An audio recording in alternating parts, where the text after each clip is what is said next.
Hello, welcome to episode 12 of Setting the Scene. I'm your host, David. Now, as I've explained, Setting the Scene is changing ever so slightly, and it will be released along with the battle report on the Friday, and will be the board build for the battle report. So to that end, I thought I'd start with the first one, which is how I built the City Fight board for the campaign between Boris and I. So we've got our falchion. It's made 15 inches onto the board, or 18 inches, and then it's been crippled by the Imperial Fist. Now, of course, this board build was done prior to the game, so I have no idea how the game has gone. I have no idea of Boris's Imperial Fist list. I know what I'm bringing lots of Terminators and Assault Troops to kind of storm the position of the Imperial Fist. But this is how I built the board. So first of all, we'll start off with this City Fight Forge World tile.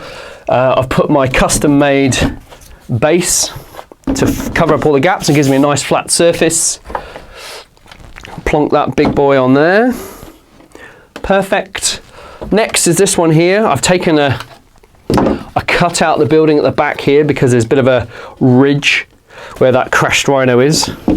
Quite conveniently, it's an Imperial Fist rhino, so that bodes well for the storyline, doesn't it? Be a bit weird if it was like a Death Guard one or something else. If we move round to this side, this big long building fits here.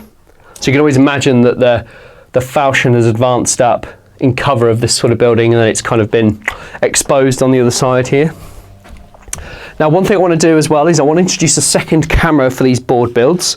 So I've got one here. I'm going to turn it on. I've already reshot this 3 times because I forgot to turn the camera on, so it doesn't always happen perfect first time. Try and get that lined up for you guys. The reason why I've kind of got introduced a second camera is because you won't be able to see everything I do on the board builds because they'll be obstructed or the camera's a bit too far away. So I've set it up now, it's running, and on this side of the board, I'm just going to fill this gap here. It's a lovely square base for a building. I'm going to pop that in there. Pop that bit on the corner so it kind of rounds the edges off. So it's all ready to go. Put a crater in there because obviously it's been bombed and it's come out the top. That works perfectly. Next, we're going to turn our attentions to obviously my favourite piece of terrain. Could not get away with not including this. And this is just to create some additional line of sight blocking terrain. Give the word bearers a bit of a chance to spring their trap. I would love to do something later on that fits on top of that, that allows the crane to be put on there. I think that would look really cool. I don't think it'd take much work either. But that's definitely something I need to do. It'll look really cool. Just have the crane placed on there and it's like a bit of an unloading bay or whatever. So that looks really good. Some great line of sight blocking terrain there. And then we'll turn our attention to the building at the front. I've got virtually all of my Unreal Wargaming Studios terrain here. I think that works. I think that's better. Might have a corner section somewhere. It might be downstairs actually. I might go have a look for that. Oh, that's way better. That fits. I'm just missing a bit on the end, which I can use this piece. Oh, doesn't quite fit. Do you know what? I'm going to go back to that bit.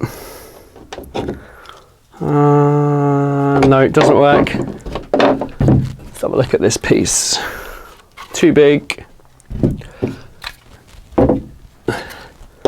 All right, I'm going to run with that. That's way better. Fits in the spot perfectly. I think we'll put another little crater in there. Can you guys see that? Yeah, just about. Okay, I'll get some more photos of that, don't worry. I'll tell you what, I'll get the camera and you can see what I'm doing there. There you go, as you can see, it just fits beautifully on there with that crater, and we'll fill that with aggregate so you can see what's going on, and it will cover all those hard lines up. I'm going to leave this kind of little loading bay as it is. I quite like it like that. It'll give the word bearer some room to deploy some troops as well. A couple little more things to do. I'm going to put these craters inside the buildings here to further tell the story that they've been destroyed. Having a bit of a tough time getting that one in.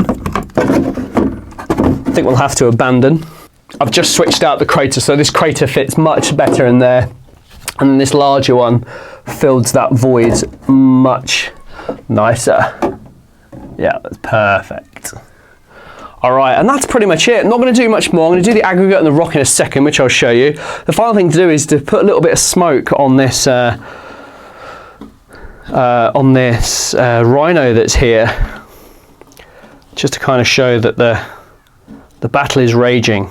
Really happy where the board's going now. I'm not going to add any more buildings. The whole point of this is to demonstrate the Imperial Fists have found a perfect strategic position, lots of line of sight, lots of cover, and to entice the word bearers in after crippling their falchion. Because it's an absolute beast of a machine, they're not just going to want to let it go. So they've sent reinforcements to try and recover it, and the Imperial Fists have picked the perfect place to ambush the reinforcements from the word bearers. I'm going to have a quick clean up, and then we're going to come back with the aggregate and the rock. All right, I'm back. Good clear up. I'm now just going to do the aggregate and the rock, but I'm going to put the video camera on and just show you some different spots which I think are worth pointing out. First place we're going to start is with this corner over here. We've got a really hard edge, and it looks like the building's kind of over the top of its foundations, but we're going to work on that.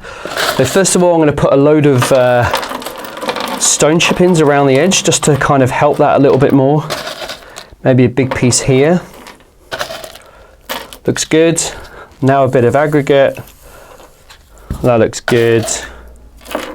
Yep, that's really cool. That kind of just helps blend all that in together. I think that's a bit too big. Let's get some smaller pieces.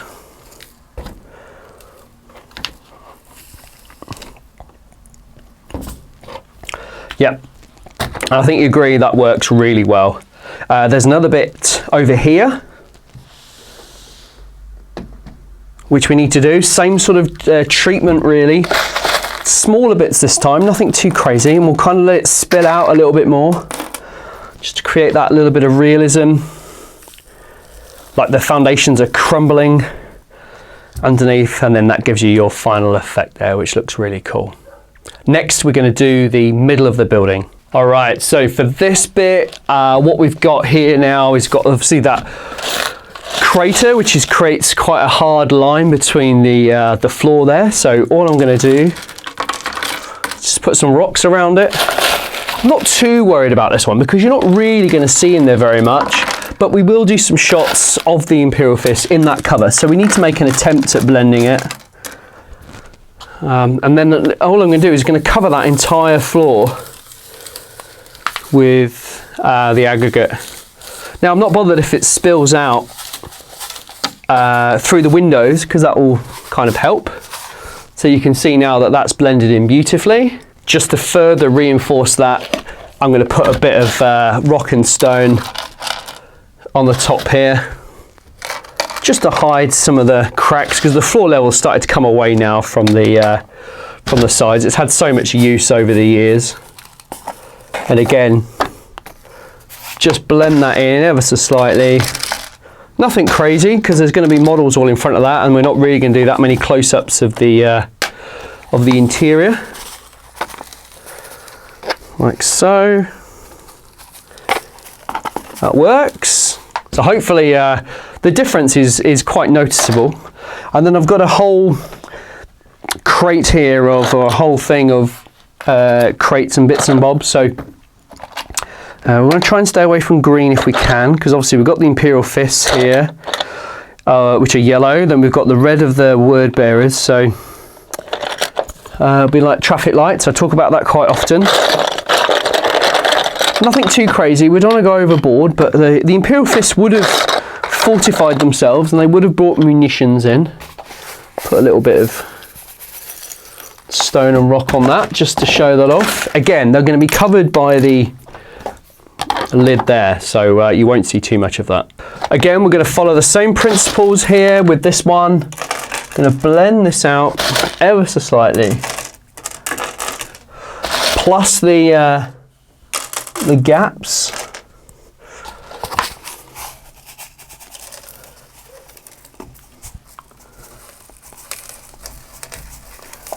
Nothing too crazy. Try and get that aggregate to the back.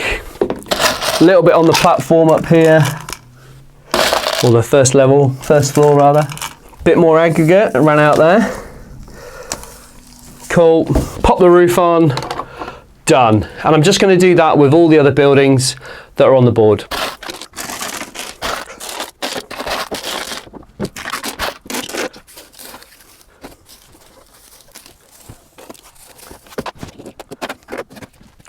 there we go, that's that one done. You know, it can be so fast, it doesn't have to be so manicured and so taken care of. I put a little bit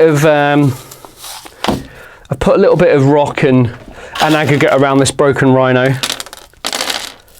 You can just see that it makes such a difference.